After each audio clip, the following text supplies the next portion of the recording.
10 to 20 degrees above normal.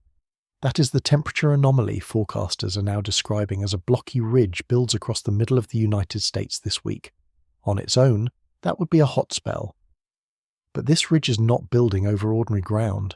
It is building over a country where 2/3 of the land is in drought, where a wildfire season is already running at twice its normal pace, and where the one force that could bring real relief is months away from arriving. This is not 3 separate problems. It is one machine, and the heat dome is the switch being thrown. The question this video answers is how tightly heat, drought, and fire are about to lock together, and why almost no one is talking about it. Quick note before we dive in. If you enjoy what we do here at The Outer Layer, hit like and subscribe so you don't miss tomorrow's read. And leave a comment with where you're tuning in from tonight. Now, let's break this down. Part 1. The headline no one is reading. Right now, as you watch this, the most important weather story in the United States is not being reported anywhere. It is not on the front page. It is not leading any broadcast. It is not trending. And the strange part, the part that should make you lean in a little closer, is that this is not because the story is being hidden from you. It is because the story does not look like a story yet. It is quiet. It is, in the most literal sense, just the shape of the air. Let me tell you what today looks like on the surface, the version of today that the headlines are describing. Across the Gulf Coast and up through the lower Mississippi Valley, a slow, soaking rain is falling on already saturated ground. The sun is calm. There are no solar storms racing toward the planet, no geomagnetic disturbances worth a sentence. The tropics are silent. There is not a single named storm anywhere in the Atlantic or the Pacific. The Storm Prediction Center, the office whose entire job is to warn the country about violent weather, has issued only its lowest, most routine category of severe risk. If you wanted to write the weather report for this particular Sunday in the final week of May, you could do it in one board paragraph and then go back to your coffee. And that is exactly the problem. Because while the country looks at the rain and the calm and decides that nothing is happening, something is happening. It is happening in 2 places almost nobody ever looks. The first place is about 30,000 feet above your head, in the high, fast river of air that steers every weather system on the continent. The second place is directly under your feet, in the moisture content of the soil, and in both of those places right now, the ingredients of a genuinely dangerous summer are being quietly assembled.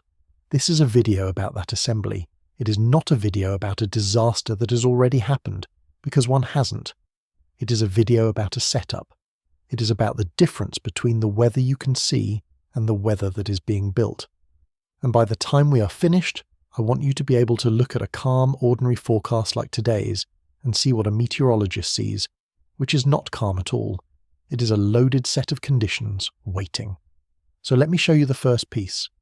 Buried inside the technical forecast guidance issued by the National Oceanic and Atmospheric Administration's Weather Prediction Center, in a discussion written in the small hours of the morning, there is a description of a pattern change coming for the week ahead. The language is dry, the way official forecast discussions always are. But if you know how to read it, it is the opening line of the whole story.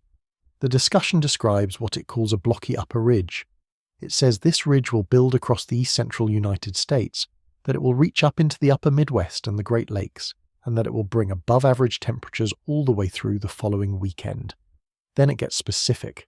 It says daytime high temperatures across the north-central United States will run 10 to 20 degrees above normal, with the greatest anomalies arriving in the middle and latter part of the week. And then it uses one more phrase, almost in passing, that I want you to hold on to because we are going to come back to it. It says the overall pattern is starting to look more like an omega block. Now, if you are not a meteorologist, none of that sounds alarming. A ridge, above average temperatures, an omega block. It sounds like jargon. It sounds like the weather equivalent of fine print. And here is the thing I most want you to understand, the thing this entire video is built around. That fine print is the headline. A blocky ridge building over the middle of the country in late May, dragging temperatures 10 to 20 degrees above where they should be is not a footnote. It is the season turning. It is the first move. But a ridge by itself is not what makes this dangerous. If this same ridge were building over a normal country, over land in a normal state, I would still find it interesting, but I would not call this video what I have called it. I would not be using the word dangerous. The reason I am using that word is the second piece, the one under your feet, and it is this. The land this ridge is about to build over is not normal land. It is the driest it has been, this early in a year, in 131 years. Let that number sit for a second. 131 years. That is the entire length of the modern instrumental record in the United States. The record keeping that those numbers come from begins in 1895. And the stretch of months we just lived through, the start of 2026, was the driest beginning to any year in that entire span. Drier than the worst years of the Dust Bowl, by this particular measure. We're going to spend real time on that drought later, because the details of it are genuinely staggering, and they matter enormously to where this is going. But for right now, for this opening, I just need you to hold the two pieces side by side. A heat dome is building, and it is building over the driest land the country has measured in well over a century. Those two facts, on their own, in separate news stories, would each be worth a mention. But they are not in separate news stories. They are the same story. They are happening in the same week, over the same country, and they are about to meet. And when a heat dome meets a record drought, the two of them do not simply add together. They multiply. The drought makes the heat worse, and the heat makes the drought worse. And once you understand the physics of why that is true, you cannot unsee it. You will look at that calm forecast and feel the loaded spring inside it. And there is a third piece, which we will also build toward, and it is fire. Because the wildfire season this year is not waiting for summer either. It is already running, and it is running at roughly twice its normal pace, and it has already burned the largest wildfire in the recorded history of an entire American state, and the summer has not even started. Heat, drought, fire. 3 things, each one feeding the other two, and a building ridge sitting at the centre of all of it like a hand reaching for the dial. So here is where we are going. I am going to take you up into the jet stream and show you exactly what is forming and why it has a meteorologist's attention.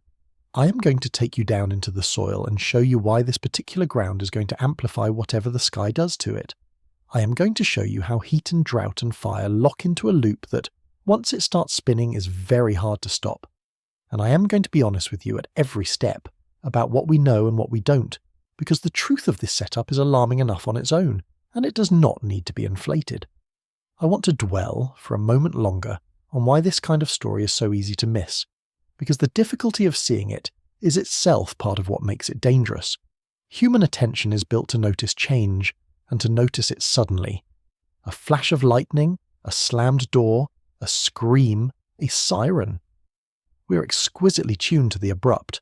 What we are very bad at noticing is the slow, the gradual, the trend that creeps. If you put a person in a room, and slowly, over an hour, raised the temperature 1 degree at a time, they would very likely never notice the moment it became too hot. They would simply at some point be uncomfortable without ever having felt it happen. A drought is exactly that room. A building ridge is exactly that room. They do not slam any doors.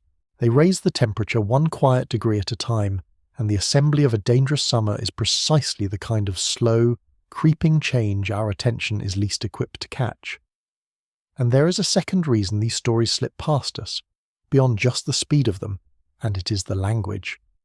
The weather that genuinely matters most is described by the people who understand it best, in a vocabulary that sounds like it was designed to be ignored. Upper ridge, geopotential height anomaly, blocking pattern, mid-level thermal ridge, negative soil moisture anomaly. This is the actual language of the actual warning, and it is bloodless. It does not have the grammar of alarm. When a meteorologist writes that a blocky upper ridge will build and produce a significant positive temperature anomaly, they are in their own careful professional dialect raising a flag. But the flag does not look like a flag. It looks like fine print. And so the most important sentence in the forecast gets read, by almost everyone, as the least important, simply because of how it is dressed. This channel exists, in large part, to translate that. To take the bloodless professional dialect and turn it back into what it actually means, which is often something you would very much want to know, and the translation of today's forecast, the plain language version of that quiet little phrase about a blocky upper ridge, is not fine print at all. It is this.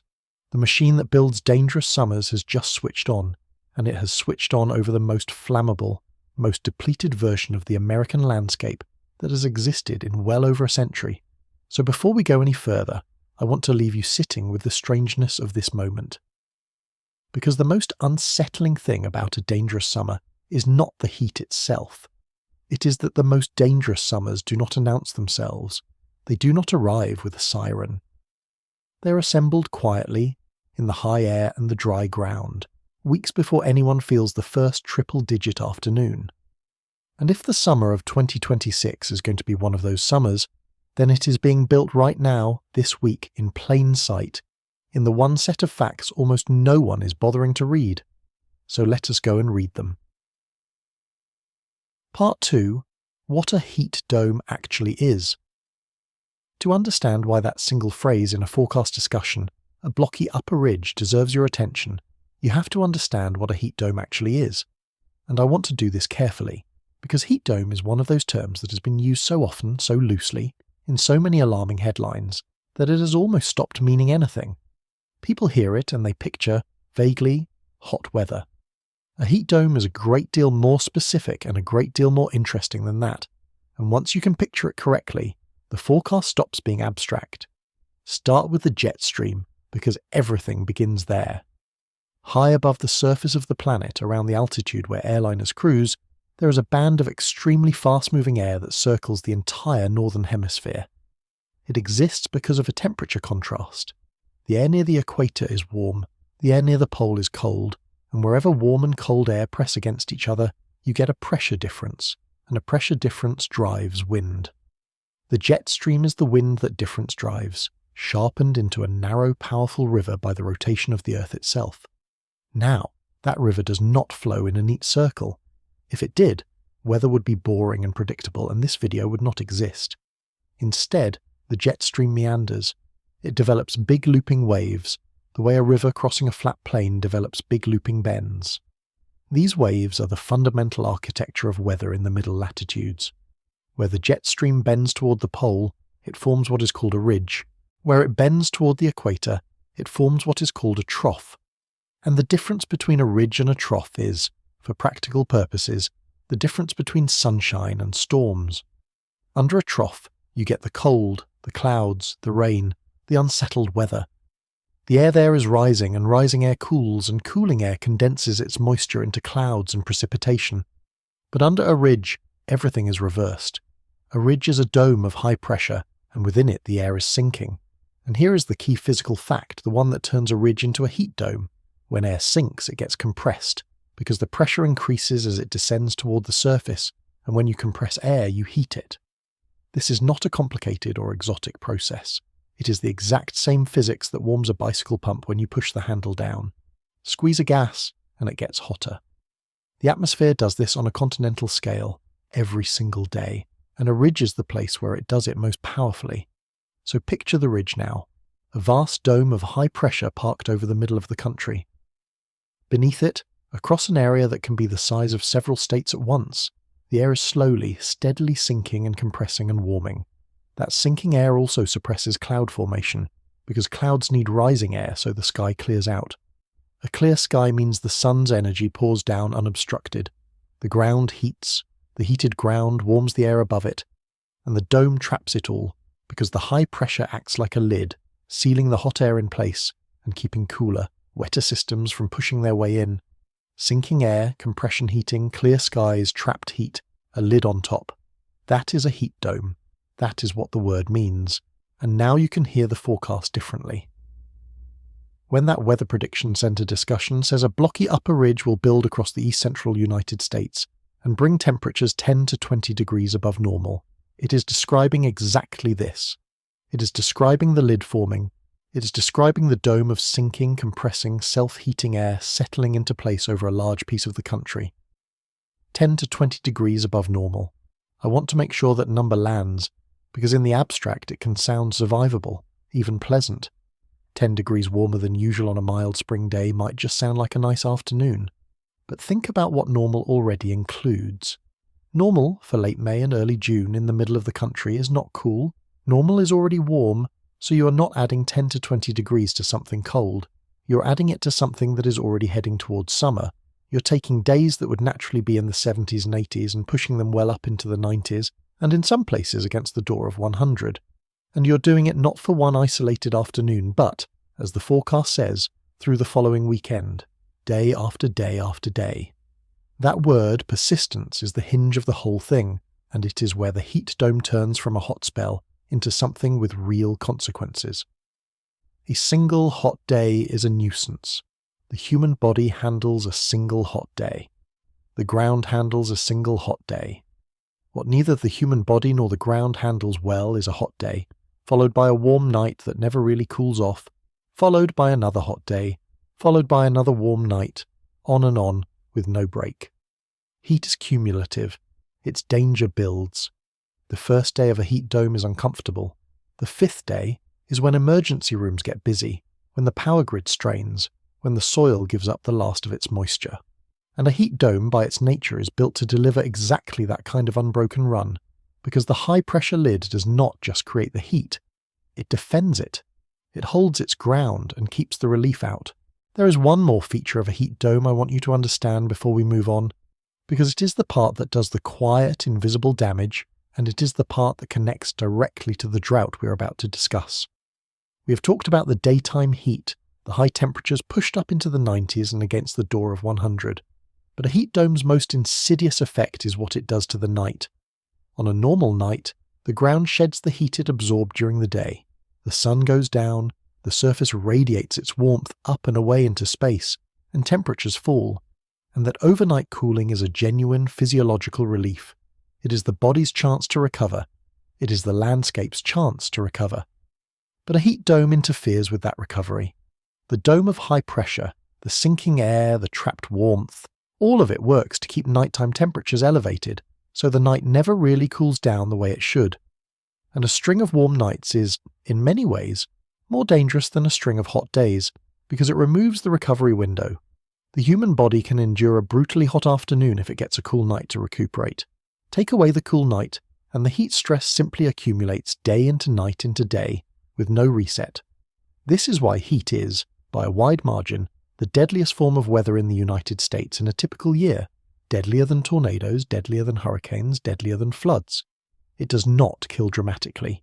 It kills by attrition, by removing rest, by never letting the body or the land catch its breath. And hold on to that idea of the missing nighttime recovery, because it has an exact parallel in the ground. Just as a heat dome denies the human body its overnight reset, it denies the soil its reset too.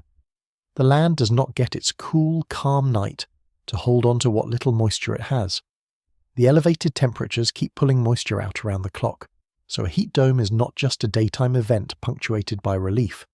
It is a continuous, 24-hour process of heat accumulation and moisture extraction. And that continuity is exactly why it matters so much to a landscape that is already, as we're about to see, running on empty. So the forecast guidance is not describing a warm afternoon. It is describing the construction of a heat-generating, heat-trapping, relief-blocking machine over the middle of the United States in the final week of May, with the timing of it suggesting the machine intends to stay. And that is already enough to make a meteorologist pay attention. But it is still only the first layer. Because I told you the forecast used one more phrase, and that phrase tells you not just that the dome is forming, but how stubborn it is going to be. That phrase was omega block. And to understand why a meteorologist's concern deepens when they hear it, we need to talk about why some weather patterns move along like they are supposed to, and why some weather patterns simply refuse to leave. Part 3. The block. Why this pattern refuses to move. Most weather, thankfully, moves. That is the single most important mercy of the atmosphere, and we rarely think to be grateful for it. A storm rolls through, and then it is gone. A hot spell builds, and then a front sweeps it away. A cold snap bites, and then it relaxes. The reason weather moves is that the jet stream, that high, fast river of air, is generally progressive. Its waves, its ridges and troughs, slide along from west to east, carried downstream, so that no single piece of weather sits over any single place for very long. The pattern is a parade. It keeps walking, but not always. Sometimes the parade stops. Sometimes the jet stream gets itself into a configuration where the waves stop sliding downstream and instead just lock in place, anchored, stationary, for days or even weeks at a time. Meteorologists call this a blocking pattern, and a blocking pattern is one of the most consequential things the atmosphere can do, because it takes whatever weather is happening underneath it and, instead of letting it pass, presses pause and holds it there. And the forecast discussion we have been reading says, in its own words, that the pattern setting up over the country is starting to look more like an omega block. The name is wonderfully literal. An omega block is named after the last letter of the Greek alphabet, omega, because the shape the jet stream traces when it forms one looks just like that letter. Picture the capital Greek omega. It has a tall, rounded hump in the middle, and then it comes down on both sides into two little feet that curl outward. Now map that onto the sky. The tall, rounded hump in the middle is a big, strong ridge of high pressure, our heat dome, and the 2 feet on either side are troughs, areas of low pressure, cooler and more unsettled. A ridge flanked by 2 troughs, all of it locked together into one rigid interlocking shape. That is an omega block. And the reason this shape is so stubborn, the reason it resists moving, comes down to how those 3 pieces hold each other in place. In a normal progressive pattern, a ridge is free to slide east. But in an omega block, the ridge is wedged between 2 troughs, and those troughs act like bookends. They brace it. For the ridge to move east, it would have to shove the trough on its eastern side out of the way, but that trough is itself braced. The whole structure becomes mechanically self-supporting, a tripod of atmosphere that has found a stable stance and has no particular reason to give it up. The parade has not just slowed down, it has set up camp. Now bring back the heat dome. We already said that a heat dome is dangerous mostly because of persistence, because of the unbroken run of hot days and warm nights that lets the danger accumulate. An ordinary ridge gives you some of that, a few days perhaps, before it slides on and a front breaks the spell. But a ridge locked inside an omega block is a different animal. The omega block removes the exit. It takes the heat dome and welds it in place. The hot days do not get their merciful interruption, because the front that would deliver the interruption cannot get through. It runs into the blocking pattern and stalls, the way traffic stacks up behind a stopped truck. The relief is out there, it just cannot reach you. This is why a meteorologist reading that forecast discussion does not stop at the words blocky upper ridge and feel one unit of concern. They read onto a mega block and feel considerably more, because now they are not looking at a hot spell that will pass. They are looking at a hot spell that has a mechanism for staying, and the longer it stays, the more the heat compounds, and the more the ground dries, and the more, as we'll see, the fuel for fire cures and waits. I want to be careful and honest here, because intellectual honesty is the whole point of this channel, and an omega block is a place where it would be very easy to overreach. So let me draw the line clearly. Forecasting that a blocking pattern will form several days out is something the models do reasonably well, and in this case the discussion notes that model agreement on the broad pattern is good. But forecasting exactly how strong the block will get, exactly how long it will hold, and exactly when it will finally break down is much harder, and the same discussion is candid about that. It specifically flags uncertainty in the details, particularly with the trough on the eastern side where different forecast models disagree about how deep and how amplified it will be. And the deeper truth behind that caveat is that beyond roughly a week, the confidence of any forecast drops off steeply. The atmosphere is a chaotic system. Small differences grow, so I'm not going to stand here and tell you this block will last exactly so many days and break on exactly such a date, because nobody can tell you that, and anyone who claims they can is selling something. But here is what the uncertainty does not erase. The ingredients are real. The signal for a building, blocky, omega-type ridge is in the guidance. The model agreement on its existence is described as good, and the structural fingerprint, a ridge braced between 2 troughs, is the recognized architecture of a pattern that locks. Whether it locks for 5 days or for 15 is the open question. That it is trying to lock is not. I want to give you one more way to feel why a blocking pattern matters so much, because it is easy to hear blocking pattern as a technicality and miss how completely it changes the character of the weather underneath it. Think about the difference between a single punch and someone leaning their full weight against a door. A progressive weather pattern is the single punch. The ridge moves through, it delivers its hot day or two, and then it is gone, and the system recovers. You can take a single punch. A blocking pattern is the leaning weight. It is not one sharp blow, It is a steady, unrelenting pressure that simply does not let up, hour after hour, day after day. And the human systems we depend on, the power grid, the water supply, the emergency rooms, the firefighting crews, the farms, are all built, in a sense, to absorb single punches. They are built to handle a hot day, a stormy day, a cold snap, and then recover. What strains them, what genuinely breaks them, is the leaning weight. It is the heat that will not move, the demand that will not relent, the days that stack up with no recovery in between. A blocking pattern is dangerous precisely because it converts weather from a series of punches into a sustained, immovable load. And there is a historical pattern worth knowing here, a piece of context that explains why forecasters take an omega block in late spring as seriously as they do. Some of the most consequential heat and drought events of the past century, the events that ended up in the history books, were not driven by a single extraordinary day. They were driven by patterns that locked, a ridge that simply parked itself and refused to move for weeks. The Dust Bowl summers, which we're going to return to in detail, were summers when the ridge held. The pattern is the danger. The single hot day is just weather. So when the official guidance says, even tentatively, that the developing setup is starting to look like an omega block, it is naming the specific architecture that has historically separated a forgettable hot spell from a summer that gets remembered. And this is the exact moment to widen the lens, because so far I have been describing the sky in isolation, as if a heat dome were just an event that happens to the air. It is not. A heat dome is an event that happens to a place. Its severity depends enormously on what is underneath it. The very same omega block, the very same 10 to 20 degree anomaly, would play out one way over a green, rain-soaked landscape, and a very different way over a landscape that has been stripped of its moisture. The lid is forming in the sky. But to understand how hot it is really going to get under that lid, and why I keep using the word dangerous, we have to stop looking up. We have to look down at the ground itself, and at the historic record-breaking dryness that the heat dome is about to settle on top of. Part 4. The driest ground in 131 years. So let us go down to the ground.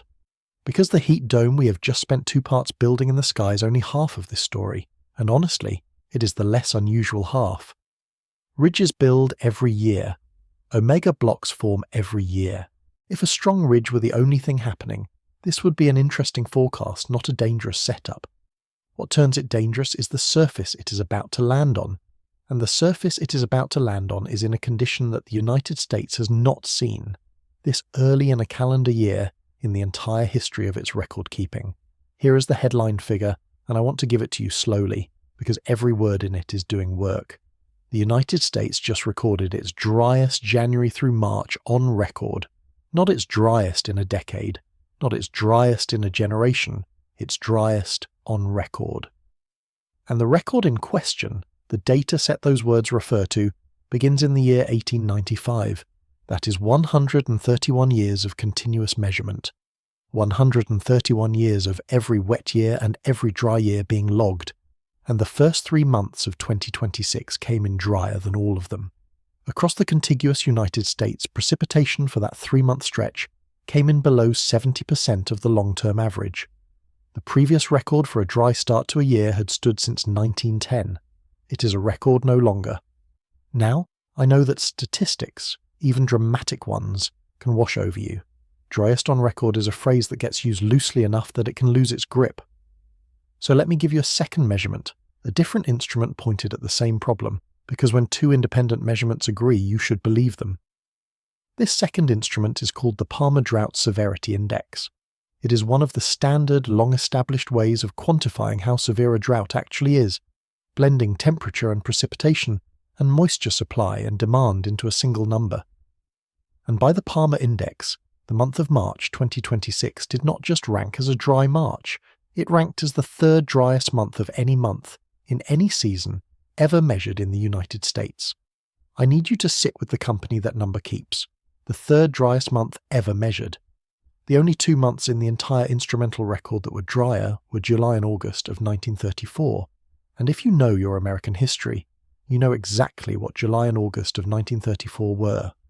That was the deepest, most punishing heart of the Dust Bowl, the environmental catastrophe that stripped the topsoil off the Great Plains, that buried farms, that drove hundreds of thousands of people off their land and into a migration that reshaped the country.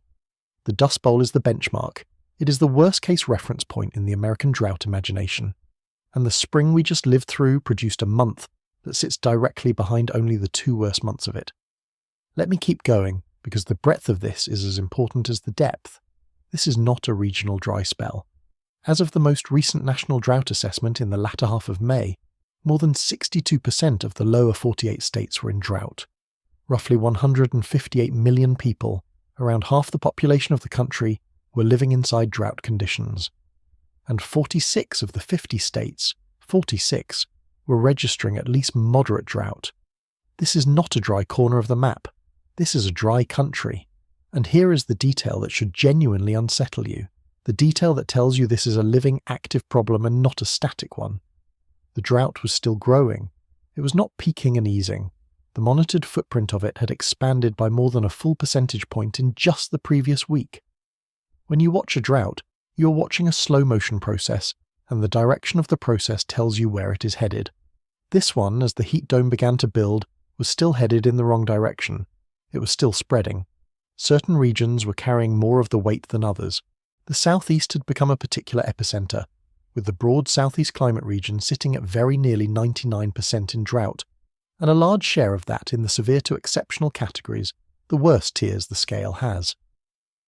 Georgia, North Carolina, and South Carolina each recorded their driest September through March on record. These are not states people think of as dry.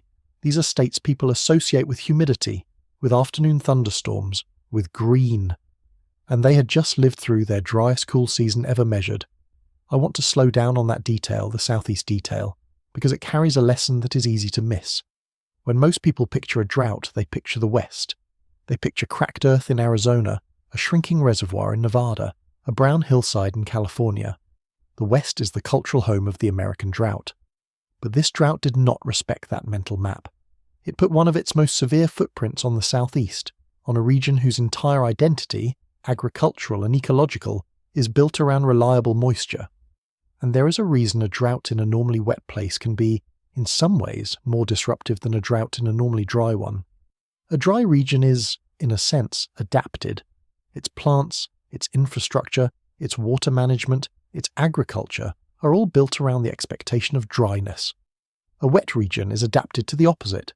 Its ecosystems and its systems assume the water will come. When it does not, there is no built-in buffer, no cultural or biological preparation. The drought lands on a place that has no practiced response to it. And so the near 99% figure for the southeast is not just a large number. It is a large number in a place that is structurally unready for it. And the breadth of this, the 46 states figure, deserves one more moment too, because it tells you something specific about the cause. A drought confined to one region usually has a regional explanation, a local quirk of that year's weather. But a drought that covers 2/3 of a continent, that touches 46 of 50 states at once, is not a regional quirk. It is the fingerprint of something operating at the largest scale, of the broad patterns of the atmosphere and the ocean themselves having settled into a dry configuration. A drought this widespread is, in effect, the whole machine of North American weather having tilted in one direction, and a tilt that large does not correct itself in a week. It has inertia. It tends to persist, which is one more reason the building heat dome arriving now is landing on a problem that is not just severe but entrenched. So this is the ground, this is the surface. Step back and picture it from above the way the heat dome is about to encounter it. A country where 2/3 of the land is in drought, where half the population lives inside it, where 46 of 50 states are dry, where one region sits at 99%, where the national numbers just broke a record that had stood since before the First World War, where a separate independent index places a recent month in the company of the Dust Bowl. That is not normal ground. That is not a landscape with reserves. That is a landscape that has already spent everything it had, and the heat dome is building directly on top of it. But I have saved the single most important fact about this drought for the start of the next part, because it is not any of the numbers I have just given you. It is not the breadth, or the depth, or the Dust Bowl comparison. It is something about the timing of all of it, something that, once you see it, reframes every figure I just listed and explains precisely why a meteorologist looks at this setup and does not see a hot week. They see the opening of something that has a great deal of room left to grow. Step. Part 5. The timing trap. Here is the single most important fact about the 2026 drought, the one that should change how you hear every number from the last part. It is not about how dry it is about when it got that dry. To see why that matters, you have to understand the normal rhythm of drought in the United States, the natural calendar it usually follows. In a typical year, drought is a summer creature. It builds through the warm months and it reaches its worst in the late summer, in roughly August. And the reason for that timing is simple and physical. Summer is when the sun is highest and strongest, when the days are longest, when temperatures peak, and therefore when evaporation, the rate at which the land loses its moisture to the air, is at its most aggressive. Summer is also, across much of the country, when reliable rainfall is hardest to come by. So drought intensifies through the summer, because summer is the season that drives it. It climbs the hill of the warm months and plants its flag at the top in August. That is the normal pattern. That is the rhythm the land expects. Now hold that normal rhythm in your mind and look again at what actually happened this year. This drought did not set its record in August. It did not set it at the top of the summer hill, where records are supposed to be set. It set its record in the first 3 months of the year. It broke a 131-year mark in winter and early spring. It produced a Dust Bowl class month in March. It did all of that before the dry season had even begun, before the strong sun, before the long days, before the peak evaporation, before the part of the year that normally does the heavy lifting of making a drought severe. Think about what that actually means. Think about the implication buried in it. If a drought reaches record-breaking historic Dust Bowl-adjacent severity in the spring, then it has reached that severity with its hardest, most punishing stretch still entirely ahead of it. The engine that normally drives a drought to its worst, the summer heat, had not even switched on yet. The record was set on the easy part of the calendar. The hard part had not started. This is what I want to call the timing trap, and it is the reason this setup is genuinely different from an ordinary bad drought year. In an ordinary bad drought year, the worst of the drought and the worst of the summer arrive together in August, and then autumn comes and the system gets its chance to recover. But 2026 has inverted that. The country arrived at the doorstep of summer already holding a record, and now the summer, the actual engine of drought intensification, is about to start. And the first thing the summer is doing, the very first move it is making, is building that heat dome we spent the first half of this video describing. So now you can feel the two halves of the story snapping together. The heat dome is not arriving onto neutral ground. It is not even arriving onto ordinary dry ground. It is arriving onto ground that has already broken a record before the heat had any part in it, and the heat dome is the heat finally entering the equation. It is the engine turning over. It is the part of the year that makes droughts historic, beginning its work on a drought that was already historic without it. Let me show you what that depleted ground looks like in one specific concrete system, because the abstraction of percentages can hide how physical this is. Consider the water system of the American West, the vast plumbing that millions of people and an enormous share of the country's agriculture depend on. That system runs in large part on snow. Snow piles up in the mountains through the winter, and then through the spring and summer it melts in a slow, timed release, feeding the rivers and the reservoirs through the dry months. The snowpack is the West savings account. It is the buffer that carries the region from one wet season to the next. This year, that savings account was nearly empty. The snowpack in the Colorado River Basin measured only around 23% of its normal level. 23%, not 23% below normal. 23% of normal, meaning more than 3/4 of the usual buffer simply was not there. And you can see the result downstream in the great reservoirs. The Colorado River system as a whole sat near 36% of capacity. Lake Powell, one of the two largest reservoirs in the country, was around 23 to 24% full. Lake Mead, the other, was around 32% full. These are the bank accounts of the West, and they are running low, and the snow that was supposed to refill them this year barely showed up. So the heat dome is not just building over dry topsoil. It is building over a region whose deep water reserves, the reservoirs, the snowpack, the long-term buffer, are already drawn down. There is no cushion underneath. There is no slack in the system. and a heat dome arriving over a place with no cushion is a fundamentally more dangerous thing than a heat dome arriving over a place with a full one. I want to make the snowpack point a little more vivid, because 23% of normal is one of those figures that can pass through you without leaving a mark. Think of the snowpack not as a number, but as a calendar. The mountain snow that piles up over the winter is, functionally, a frozen reservoir, and the way it serves the West is through timing. It does not melt all at once.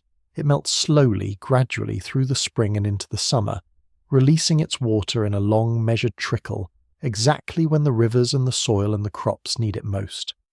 The snowpack is not just water. It is water with a built-in release schedule, water that has agreed to arrive in installments through the dry months. That timed release is one of the most elegant pieces of natural infrastructure on the continent. Now consider what it means for that frozen reservoir to be at 23%. It does not only mean there is less water, it means the installments through the coming summer will be smaller and will run out sooner. The trickle that was supposed to carry the rivers through August will thin and fail earlier. And here is the cruel compounding piece. A heat dome does not just fail to add water to a depleted snowpack, it actively accelerates the loss of whatever snow remains. Extreme heat melts the high snow faster and earlier, collapsing that careful installment schedule into a brief premature rush, so that the water arrives all at once when it is not needed and is simply gone when it is. So the building ridge threatens the western water system in two ways at once.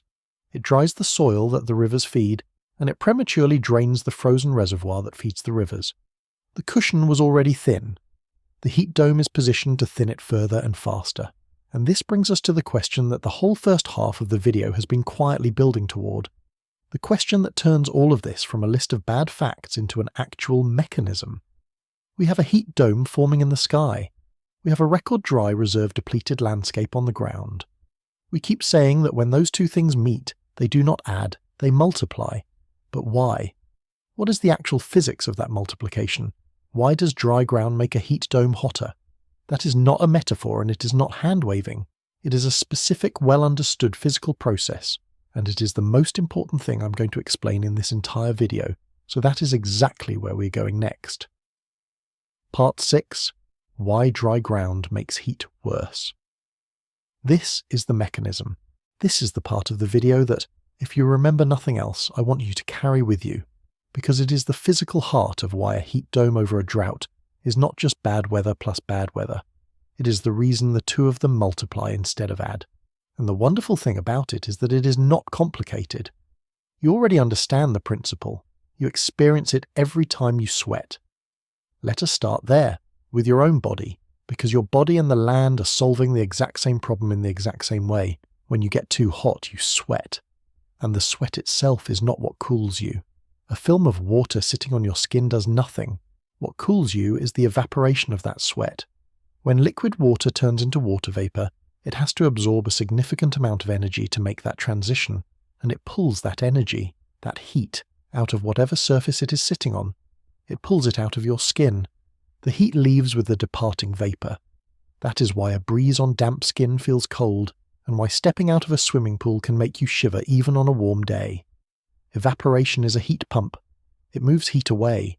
It costs energy, and it pays for that energy in cooling. Now the land does precisely the same thing. When the soil holds moisture, and when plants are alive and drawing that moisture up through their roots, and releasing it through their leaves, the landscape is, in effect, sweating. Moist soil and living vegetation are constantly evaporating water into the air. And just as with your skin, that evaporation costs energy. So when the sun pours its energy down onto a moist green landscape, that energy gets split. Some of it goes into the work of evaporating water, into the land's sweat, and that portion does not raise the temperature. It is spent on the phase change instead. Only the remaining portion goes into actually heating the ground and the air. The moisture acts as a brake on the temperature. It is the landscape's built-in air conditioning, and it runs on water. And now you can see exactly where this is going. What happens when the soil is dry? What happens after a record-breaking drought has stripped the moisture out of the ground, and the vegetation has wilted or cured or died? The answer is that the brake is gone. The air conditioning has run out of water and switched off. When the sun pours its energy down onto parched, dry ground, there is no moisture left to evaporate, so none of that energy gets spent on the cooling phase change. All of it, very nearly all of it, goes straight into heating. The ground temperature climbs faster and higher, and the ground in turn heats the air above it faster and higher. This is the multiplication. This is the physical mechanism behind every warning in this video. Take the heat dome, that dome of sinking, compressing, self-heating air under a clear sky, pouring solar energy onto the surface. Put it over moist ground, and a real share of that energy gets absorbed by evaporation and the heat is blunted. Put that exact same heat dome with the exact same sunshine over drought-stricken ground, and there is nothing to absorb it. The land cannot sweat. Every bit of incoming energy converts directly to temperature. The same dome, the same sun, produces a hotter, harsher, more extreme outcome simply because the ground beneath it has lost the ability to cool itself. Scientists have a precise way of describing this split. They talk about the incoming solar energy being divided into two paths. One path is the energy that goes into evaporating water, into the land sweat, and they call that the latent heat path, because the energy is, in a sense, hidden inside the water vapor rather than showing up as temperature. The other path is the energy that goes directly into heating the ground and the air, and they call that the sensible heat path, because you can sense it, you can feel it, it shows up on a thermometer. In a normal moist landscape, the incoming energy is shared between those two paths, and the latent path, the evaporation, acts as the relief valve. In a drought-stricken landscape, the latent path is shut. There is no water to carry energy away as vapor, so the entire budget of incoming energy is forced down the sensible path, the temperature path. The thermometer gets all of it. That is the mechanism in its proper scientific dress, and it is worth knowing the names latent and sensible, because they make it clear that this is not a vague tendency. It is an energy budget, and a drought has closed one side of the ledger. And there is a striking consequence of this that is worth making explicit. It means a drought can, in effect, manufacture its own heatwave. Even without an unusually strong ridge, a severely dry landscape under ordinary summer sunshine will run hotter than the same landscape would if it were moist, because the energy that would have gone into evaporation is going into temperature instead. So when you put a genuine heat dome on top of a genuine drought, you are not just adding a hot pattern to a dry one. You are adding a hot pattern to a landscape that was already primed to convert sunshine into extreme heat, all on its own. The drought was, in a sense, a heat wave waiting for a trigger. The ridge is the trigger. That is why I have said, again and again, that the drought and the heat dome multiply rather than add. It is not rhetoric. It is this. The drought is not sitting passively beside the heat. The drought is actively reaching up into the heat dome and making it worse. It has removed the single most important natural defense the landscape had against extreme temperature, and it gets worse, because this mechanism is not a one-way street. It is a loop, and the loop feeds itself. Follow it around. The drought dries the soil. The dry soil cannot cool itself, so the heat dome runs hotter. But the extra heat does something back to the drought. Hotter air and hotter ground evaporate moisture more aggressively, which means the hotter it gets, the faster whatever moisture remains is baked out of the soil, so the heat deepens the drought, and the deeper drought dries the soil even further, and the even drier soil makes the heat even worse. Drought intensifies heat. Heat intensifies drought, around and around, each turn of the wheel making the next turn stronger. Scientists call this kind of arrangement a positive feedback loop, though there is nothing positive about it in the everyday sense. It simply means a process whose output loops back and becomes its own input, so it reinforces and accelerates itself instead of settling down. And a building heat dome, parked over the country by an omega block, is the input that can spin this particular loop up to speed. It is the hand on the flywheel, giving it the first hard push. I want to pause here and be honest about scale and about restraint, because this mechanism is real and serious, and it does not need to be exaggerated to be alarming. This feedback loop does not run away to infinity. It does not turn the Great Plains into a literal oven. There are limits, there are breaks elsewhere in the system, and eventually the seasons turn and the pattern breaks and rain returns. What the loop does is more specific and more grounded than a catastrophe movie image. It means that, once it is spinning, heat and drought stop being two separate problems you can think about one at a time. They become a single, linked condition that is harder to break than either piece would be alone, because each one keeps rebuilding the other. It means a hot, dry stretch has a built-in tendency to entrench itself, and it means that the drought reading you see at the start of a heat dome is not the drought reading you should expect at the end of it. So let us assemble what we have. A heat dome is forming in the sky. An omega block is trying to weld it in place so it cannot move. It is settling onto the driest land the country has measured in 131 years, land that broke its record before the summer engine even started. And the dryness of that land, through the evaporation mechanism, will make the heat dome hotter than it would otherwise be, while the heat in turn drives the drought deeper in a loop that reinforces itself.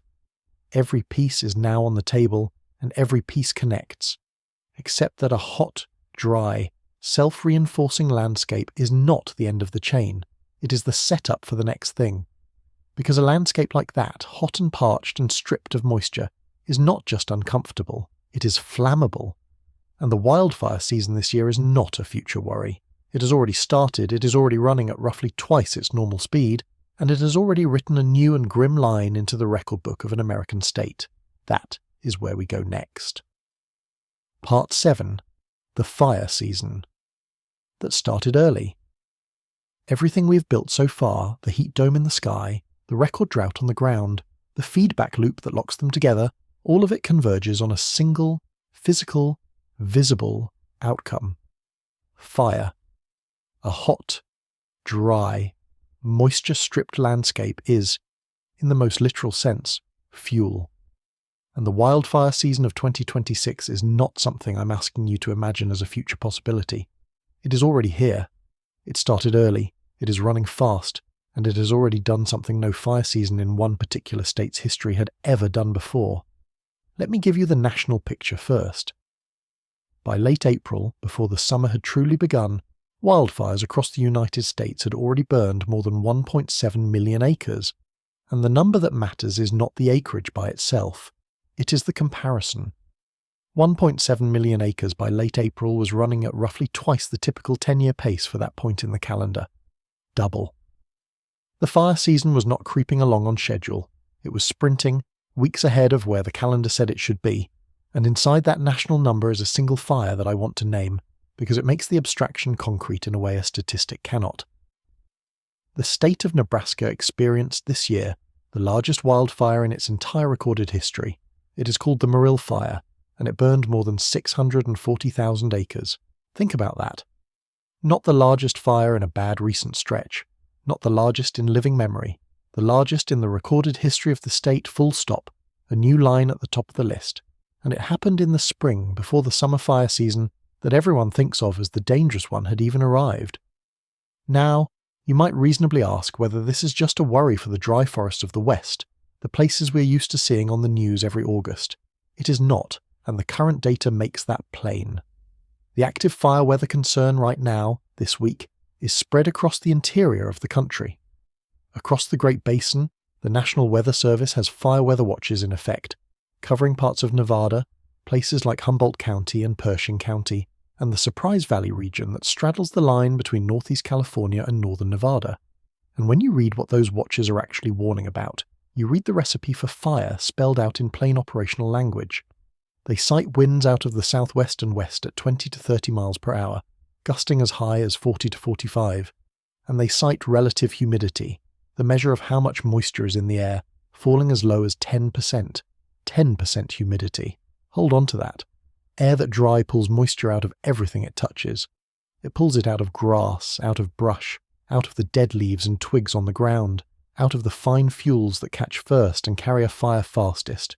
Combine that bone-dry air with gusty wind, and you have created conditions where a fire, if one starts, can ignite easily and run hard before anyone can get in front of it. And it is not only the Great Basin.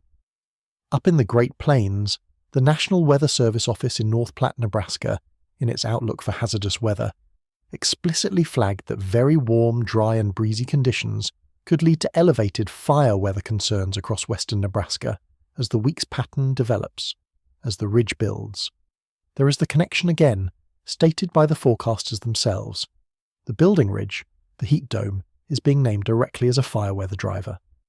And from orbit, NASA's satellite fire detection system was picking up 453 active thermal hotspots across the country in a single 24-hour window. The landscape is already, measurably, smouldering in hundreds of places. There is something specific about a state record fire that I do not want to slide past, because the phrase largest in recorded history can land as just another superlative, and it is more than that. When a fire becomes the largest a state has ever recorded, it means that fire crossed a threshold no fire in that place had crossed before, despite all the fires that came before it, despite decades and decades of dry years and bad years and windy years. Records in nature are not broken casually. They are broken when conditions assemble in a way they have not previously assembled. So the Morrill Fire becoming the largest in Nebraska's recorded history is not just a big fire, it is a signal that the conditions in that place reached a configuration the modern record had not seen. And it happened in the spring. It happened on the easy part of the calendar, before the summer heat, the same way the drought broke its record on the easy part of the calendar. Two records, the drought and the fire, both set early, both set before the season that is supposed to do the hard work. That is the same unsettling pattern showing up twice. So let me state plainly where this stands, because I do not want to overstate it, and I do not want to understate it. The great fires of the deep summer have not happened yet. I am not telling you the country is on fire. What I am telling you is that every precondition for a severe fire season is not just present, but is already producing results ahead of schedule. The season is running at double pace. A state record fire is already in the books. Fire weather watches are flying across the interior west right now. The forecasters are explicitly tying the building heat to the fire risk. The fuel is dry, the air is dry, the wind is up, and the summer has not even started. And I want to be precise about what a fire weather watch actually is, because the word watch can sound mild, almost passive, and it is not. A fire weather watch is issued when forecasters see, in the near-term forecast, the specific combination of conditions that makes the landscape dangerous. Low humidity, gusty wind, dry fuels, all expected to come together. It is not a statement that a fire is burning, it is a statement that the conditions for fire are about to align, and it is a deliberate signal to firefighting agencies and the public to be ready. When you see fire weather watches across multiple states at once, as the current data shows across the Great Basin, you're not looking at a region that is on fire. You're looking at a region where the professionals whose job is to anticipate fire have looked at the forecast and decided the alignment is close enough to warn about. That is the present tense of this story, not flames yet. But the people who watch for flames are already raising their hands. I want to add one more piece to the fire picture before we move on, because it explains why an early start to a fire season is worse than just an early start. It is not simply that the fires come sooner. It is that an early fast-running season exhausts the response. Firefighting in the United States runs on finite resources, on crews and aircraft and equipment that are stretched across the whole country and move from fire to fire as needed.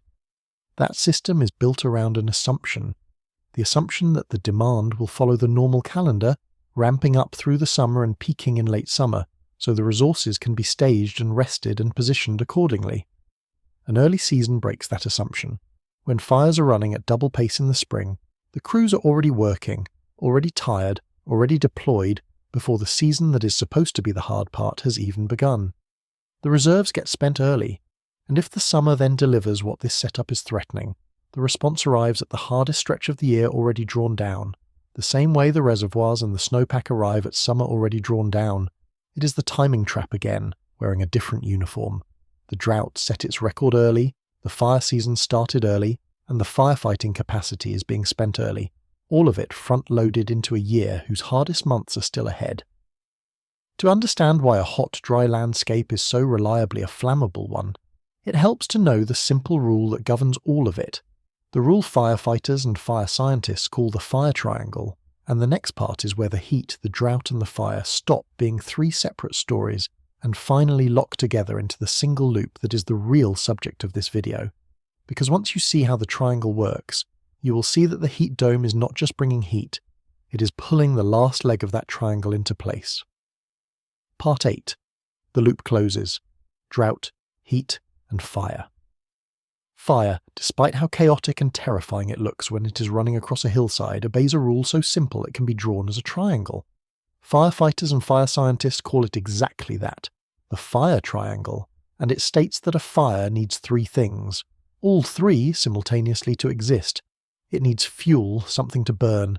It needs oxygen, which the atmosphere supplies freely everywhere. And it needs heat, an ignition source to start it and enough energy to keep it going. Take away any one side of the triangle and the fire cannot happen. All three, and it can. Oxygen is always there, so set that side aside. The real story of any fire season is the other two sides, fuel and heat, and this is where everything we have discussed in this video comes together with an almost uncomfortable neatness. Start with fuel, and here is the subtle point that the word fuel hides. In a normal, healthy year, the landscape is technically full of fuel, grass and brush and trees everywhere, and yet it does not readily burn. Why not? Because that fuel is wet. It is alive and full of moisture. And living, moist vegetation does not catch easily. And once it does catch, it burns slowly and reluctantly, because before the fire can consume the plant, it first has to boil off all the water inside it, and that takes energy and time. So in a normal year, the moisture in the vegetation is a brake on fire.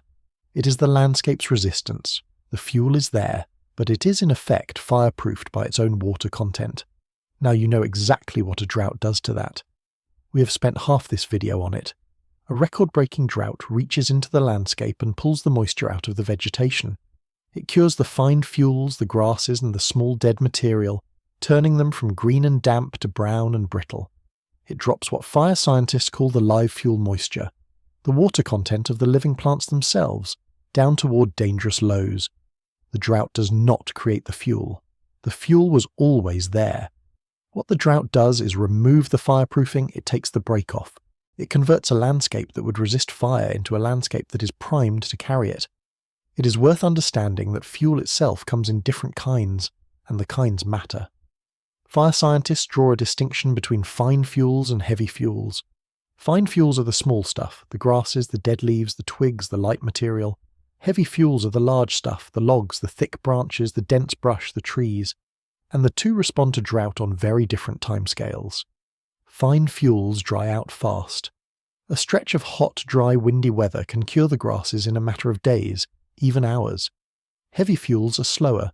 It takes a long, sustained drought to pull the moisture out of a large log or a dense stand of timber. Weeks and months of dryness, not days. And here is why that distinction matters for 2026. A short dry spell only loads the fine fuels, and a fire in fine fuels alone, while fast tends to be lower intensity and easier to stop. But a long, deep, record-breaking drought, the kind the country has just lived through, does not just cure the fine fuels. It reaches all the way into the heavy fuels. It dries the logs and the brush and the timber that ordinarily stay too moist to carry an intense fire. And a fire that gets into dried heavy fuel is a different and far more dangerous animal, hotter, more intense, more resistant to suppression, harder to put out. The duration of this drought, the months and months of it, means the fuel loading has gone deep. It is not just the grass that is ready to burn. It is the structure underneath the grass. So the 2026 drought, the worst start to a year in 131 years, has already done its work on one side of the fire triangle. The fuel side is loaded, and loaded deeply, fine fuels and heavy fuels alike. The vegetation across 2/3 of a drought-stricken country has been drying out for months. That side of the triangle is set, which leaves heat, the ignition, and energy side. And this is where the heat dome walks directly into the picture and completes the figure. The building ridge does several things to that third side of the triangle all at once. It drives air temperatures 10 to 20 degrees above normal, and hotter fuel is closer to its ignition point and needs less of a push to catch. It accelerates the drying, baking even more moisture out of whatever fuel had any left, making the brittle fuel more brittle still.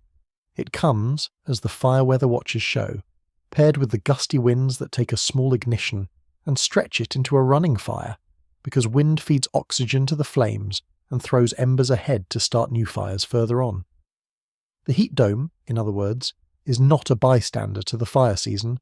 It is the force actively pulling the heat side of the fire triangle into place over a landscape where the fuel side is already locked in. And now, finally, you can see the whole loop, the complete machine, and see that it is not three problems but one. Watch it turn. The drought dries the fuel and through the evaporation mechanism we explained, removes the soil's ability to cool itself. That missing cooling lets the heat dome run hotter. The hotter heat dome bakes the landscape harder, which drives the drought deeper and cures the fuel further. The deeper drought and the drier fuel mean that when a fire does start, it starts more easily and runs harder and faster. And large fires in their turn scar the land, strip away vegetation, and leave behind a damaged surface that holds even less moisture and recovers even more slowly, which feeds the drought once more. Drought to heat to fire and back to drought, every element handing energy to the next. A loop. This is the real subject of this video. Not the heat dome alone, not the drought alone, not the fire alone, but the loop that ties all three together, and the fact that a building ridge in the final week of May is the input with the power to spin that loop up. When I called this, in the title, the most dangerous summer setup in years, this loop is what I meant. It is dangerous not because any single piece is unprecedented. Ridges, droughts, and fire seasons all happen. It is dangerous because all three pieces are present at once, each one already advanced, each one positioned to amplify the others, and the season's first major heat event is arriving to set the whole linked system in motion. Let me hold the honest line here, the same one I have held all the way through, because this is precisely the kind of claim that it would be easy to push too far. A feedback loop is not a doomsday device. It does not run forever, and it does not consume the country. It has limits and breaks, and most importantly, the calendar itself eventually intervenes. Seasons change, patterns break, weather systems that can finally penetrate the block will eventually arrive, and rain will return. The loop is a tendency, not a prophecy. What it does is real but bounded. It makes a hot, dry, fire-prone summer more likely to deepen and to persist than the individual ingredients would suggest on their own, because the ingredients are not independent. They are wired together. And a wired-together system, once it starts spinning, is genuinely harder to slow down than three separate problems would be. That is the honest claim, and it is enough. And it is worth pausing on why a wired-together problem is so much harder to manage than three separate ones. Because this is the practical heart of why forecasters and emergency planners watch a setup like this so closely. If heat, drought, and fire were genuinely independent, you could address them one at a time. You could wait out the heat, manage the drought, fight the fire, and each effort would stand on its own. But in a loop, every effort is undermined by the other two. You cannot wait out the heat because the dry ground keeps regenerating it. You cannot get ahead of the drought because the heat keeps deepening it, and you cannot simply suppress the fire risk because the heat and the drought keep reloading the fuel. The loop means there is no single lever to pull. It means the problem has to be understood as one connected system, and a connected system under stress tends to fail in connected ways. This is the difference between a hard summer and a genuinely dangerous one. A hard summer is three difficult things happening near each other.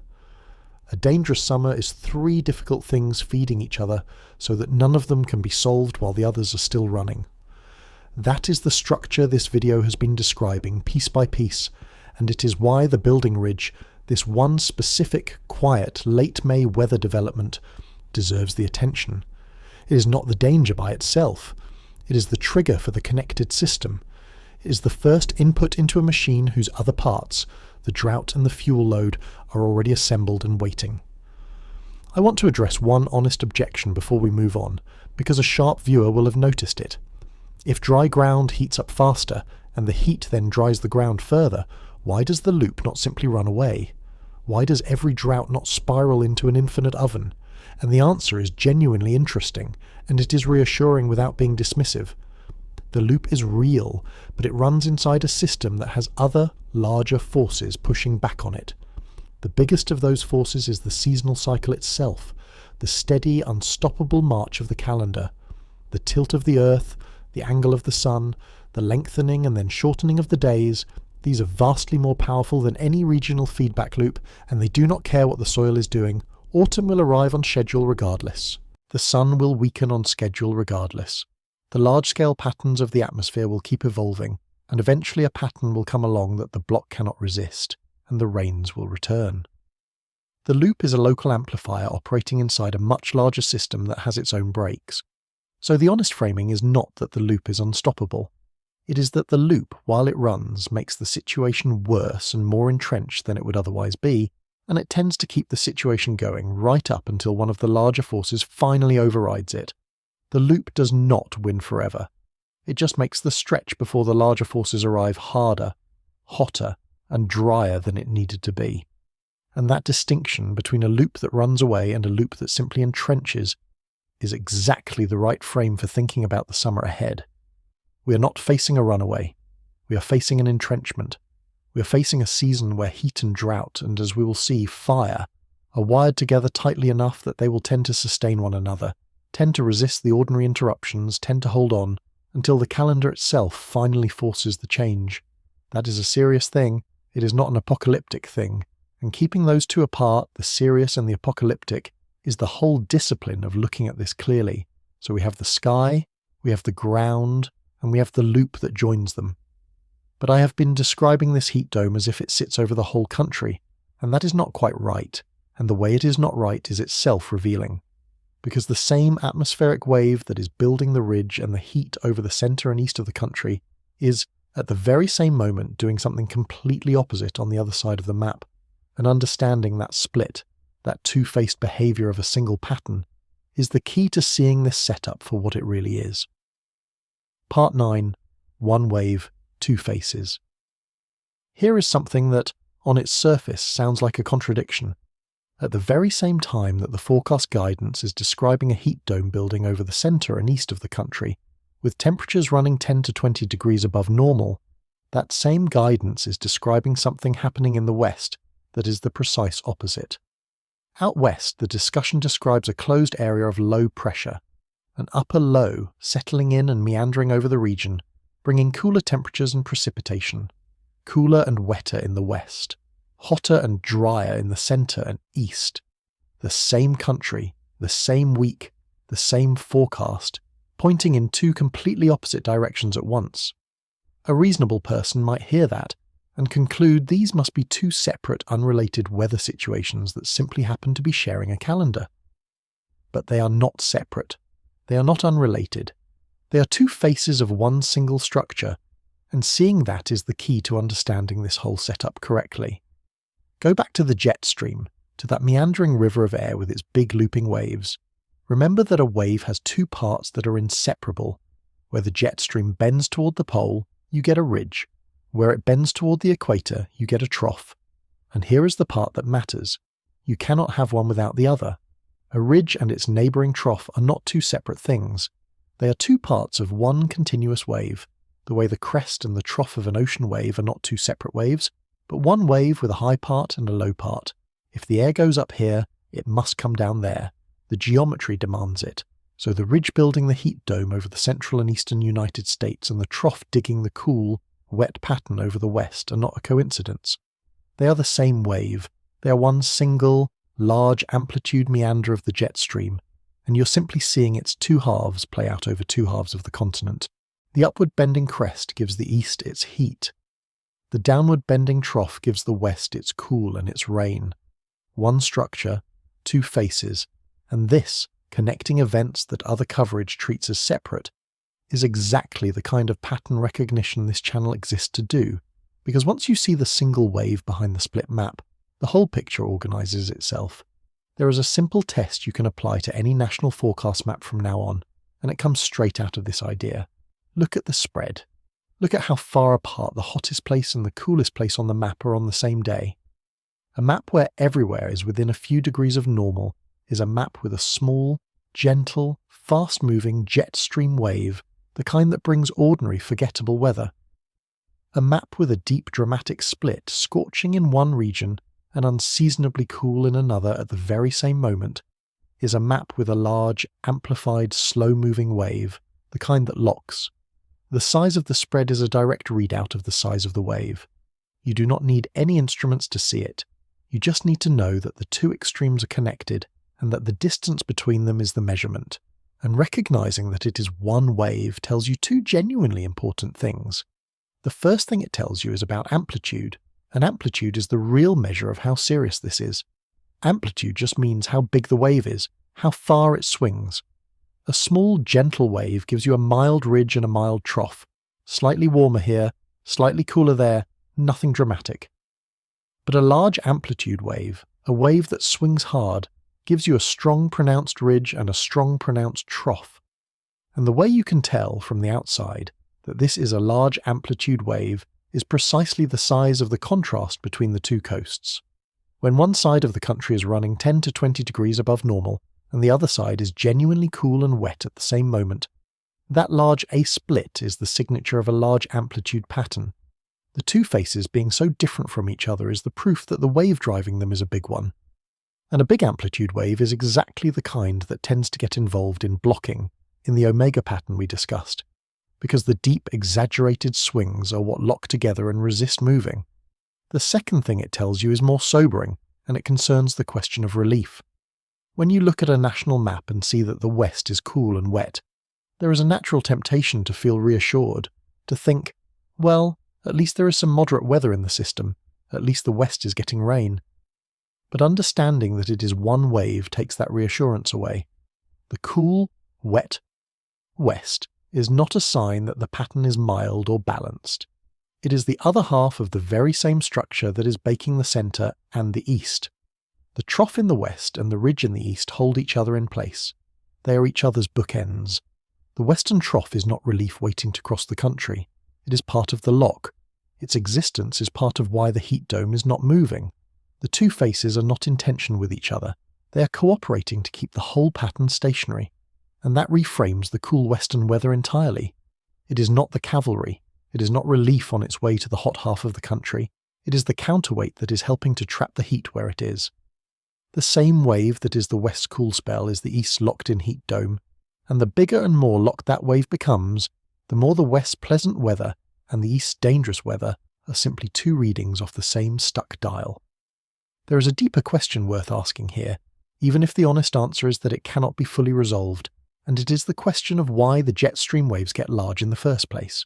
Why does the atmosphere sometimes settle into these big, exaggerated, slow-moving meanders instead of the gentle, fast, progressive flow that gives us ordinary, well-behaved weather? The basic physics goes back to that temperature contrast between the equator and the pole, the contrast that drives the jet stream's existence. A strong contrast tends to drive a strong, fast, relatively straight jet. A weaker contrast tends to allow a slower, wavier, more meandering jet, the kind that is prone to those big amplitude swings and to blocking. The precise reasons the contrast strengthens or weakens, and the precise conditions that favour a wavy, block-prone jet over a smooth one, are an area of genuine, active scientific research, and I am not going to pretend the science has tied every thread of it together, because it has not. What is well established is the basic relationship that a wavier jet means bigger ridges and troughs, slower movement, and a greater tendency to lock. And what the current map is showing, with its stark coast-to-coast split, is a wavy jet in action. The deep causes are still being worked out. The signature on the map is unambiguous, so when you next see one of those national forecast maps with a cool blue west and a hot red centre, I want you to stop seeing two stories. I want you to see one wave, one large amplitude meander of the jet stream, showing you its trough on one side and its ridge on the other, and the very starkness of the contrast between them, telling you how big and how locked that wave has become. And there is a final, almost philosophical point hidden in this one-wave idea, and it ties directly back to what this whole channel is about. Most weather coverage is built around places. It tells you what is happening in your city, your region, your corner of the map, as if your weather were a self-contained local event. But weather is not local. Weather is the visible surface of a single, planet-spanning system, and the cool rain in the west and the dangerous heat in the centre are not two pieces of news. They are two readings off one connected machine. Learning to see the connection, learning to look at a fractured, contradictory-seeming map and recognise the single structure underneath it, is not just an intellectual exercise. It is the difference between being surprised by weather and understanding it. And the summer ahead is going to be a great deal easier to understand for anyone who has learned to see the one wave behind the two faces. Now, there is one more element to bring into this picture, one piece of the puzzle I have mentioned but kept deliberately in the background, and it is time to bring it forward. Because there is a force out there that genuinely could break this pattern, that genuinely could bring the drought-ending rains the country needs. It is real. It is developing right now, and the forecasters can see it coming. The problem The cruel problem is one of timing, and that is the next piece of the story. Part 10. The relief that arrives. Too late. Throughout this video, I have described a setup that is loaded, locked, and self-reinforcing, and you would be forgiven for asking the obvious question. Is there nothing that breaks this?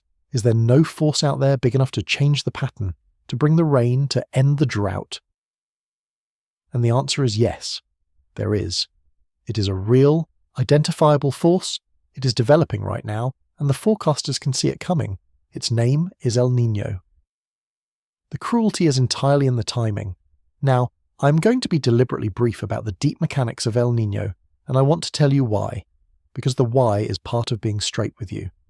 If you have followed this channel, you know we have gone deep on the ocean and atmosphere machinery of this before. The way the Pacific reorganizes itself, the shifting of warm water, the changes in the trade winds, the whole engine of it.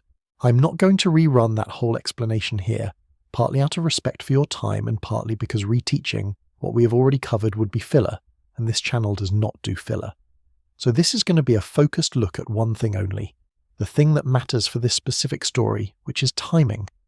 Here is the part you need for today. El Niño and its opposite, La Niña, are the two phases of a natural climate oscillation centered in the tropical Pacific Ocean, and which phase the planet is in tends to nudge weather patterns all over the world, including across the United States. The standard yardstick scientists use to measure where we are in that cycle is an index based on the temperature of a specific patch of the tropical Pacific. When that index sits low, in negative territory, we are in La Niña. When it climbs high, into positive territory past a certain threshold, we are in El Niño, and the current data shows the index on a clear, steady climb. Recently it has been moving up season after season. It was well down in negative La Niña territory in late 2025, somewhere around -0.55. Then it climbed, -0.37, then -0.15, and in the most recent reading, it crossed the line into positive territory, sitting at about +0.11. 6 straight seasons of warming, a clean trend, the cycle swinging out of La Niña and heading toward El Niño. On the strength of that, the official forecasters have an El Niño watch in effect, signaling a high probability that El Niño conditions develop in the months ahead, and a high probability that, once developed, they persist into the coming winter. And on its face, that should be good news for a drought-stricken country, and in the long run it genuinely may be. Because an El Niño tends, in the United States, to shift the storm track in a way that favours wetter conditions across the southern tier of the country, across exactly the parched southern states that need it most. So somewhere in that developing El Niño is a real and credible source of drought relief. The rains the country needs are, in a sense, on the schedule. But read that current index number again, +0.11. That number, as of right now, has not even crossed the threshold that officially defines El Niño conditions. By the formal definition, the planet at this moment is still in the neutral zone, in between. El Niño is not here. It is developing. It is forecast. It is coming. And critically, an El Niño does not snap on like a switch, and it does not deliver its effects the instant the index ticks across a line. It builds gradually over months, and it typically reaches the strength at which it meaningfully reorganizes weather patterns in the late autumn and into the winter. That is when an El Niño does its real work, late in the year. I want to be careful and fair here, because El Niño is a probability, not a guarantee, and being honest about it cuts in both directions. The forecasts carry real uncertainty. There is something forecasters refer to as the spring predictability barrier, a genuine, well-known difficulty in seeing through the spring to confidently predict how the El Niño cycle will evolve later in the year. So I'm not going to tell you the El Niño is certain, or that its eventual strength is known, because neither of those things is true. But notice that this uncertainty does not rescue the summer. Whether the developing El Niño turns out strong or weak or somewhere in between, the one thing that is not really in dispute is the timing. An El Niño's meaningful influence on the weather patterns over the United States arrives late in the year, in the cooler months. Even a strong El Niño does not reach back in time to water the summer. So the uncertainty is about how much relief eventually comes, and exactly when in the autumn or winter it lands. It is not about whether the summer is exposed. The summer is exposed in every version of the forecast, and there it is. There is the cruel gap laid out plain. The drought has already broken a 131-year record, and it broke it back in the spring. The heat dome is building now, in the final week of May. The summer, the engine that drives drought to its worst, is about to run. And the relief, the developing El Niño, the one force with the credible power to change the pattern and bring the rains, is not expected to arrive in real strength until late autumn and winter. The help is coming. It is just coming months too late to do anything about the summer. That is the gap this whole setup lives inside. Picture it as a stretch of open ground the country has to cross. Behind it is the record-breaking spring drought.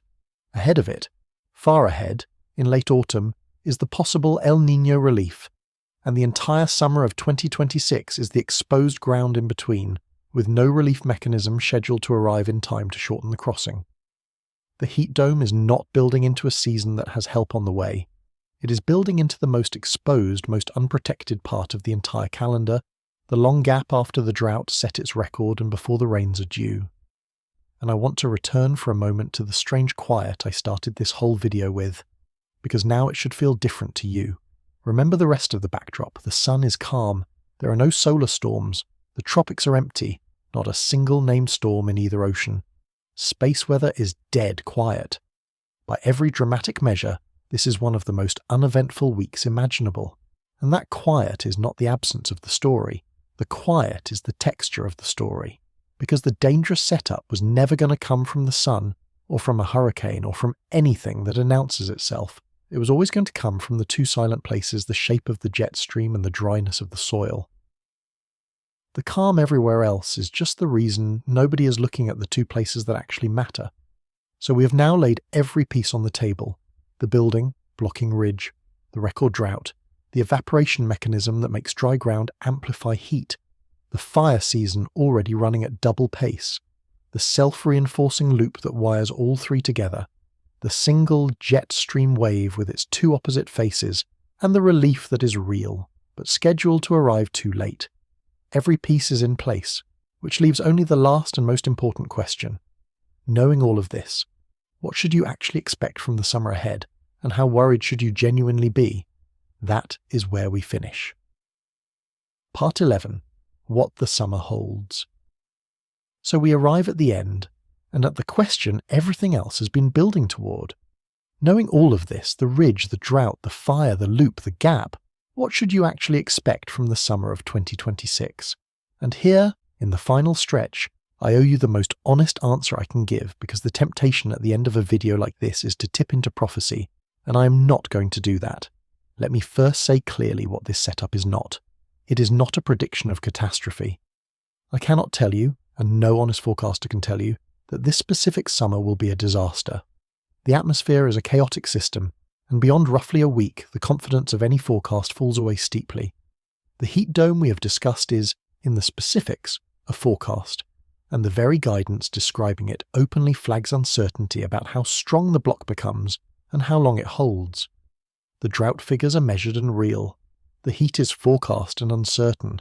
Anyone who tells you they know exactly how the summer ends is guessing, and you should treat the guess accordingly.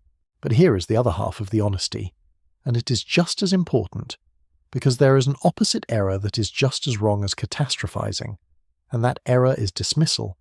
It is looking at the calm of today, the rain on the Gulf Coast, the quiet sun, the empty tropics, and concluding that because nothing is happening, nothing is coming.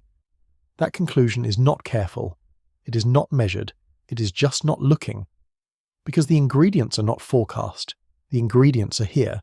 The driest start to a year in 131 years is not a projection, it is a measurement. The wildfire season running at double pace is not a model, it is a count.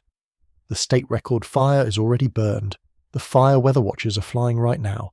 The drought footprint is still expanding this week, and the ridges, by good model agreement, building. None of that is speculation. All of it is the present tense. So the honest position is the one that sits between the two errors, and it is this.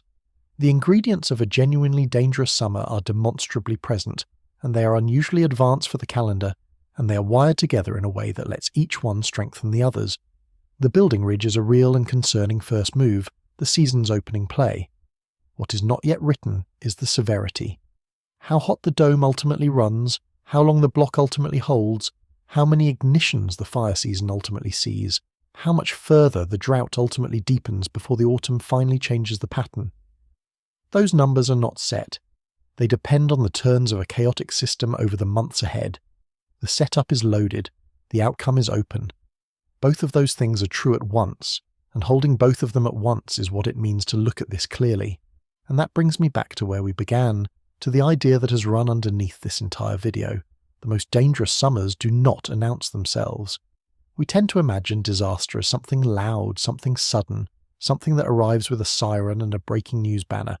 But that is not how a dangerous summer is actually built. A dangerous summer is assembled quietly in advance, in the places almost nobody watches. It is assembled in the slow curl of a jet stream wave 30,000 feet up.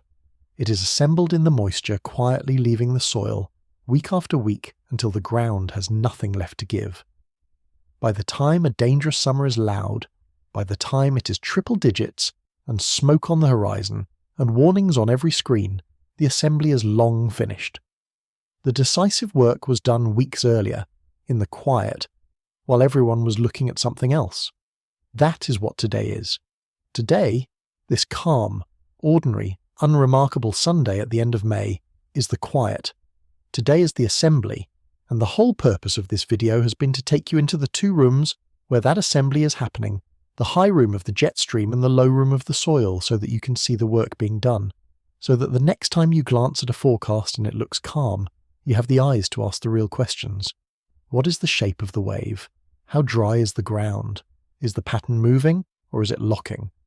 Because those are the questions that actually decide a summer, and they are answerable now, weeks before the heat that everyone will eventually talk about. And I want to say something about why that matters, why it is worth knowing how to read a setup like this even when you cannot change it. Because a reasonable person might ask, fairly, what is the use of understanding a dangerous summer in advance if the jet stream is going to do what the jet stream is going to do regardless? And the answer is that understanding is not nothing. The person who has watched this video and understood the setup will not be surprised when the heat arrives.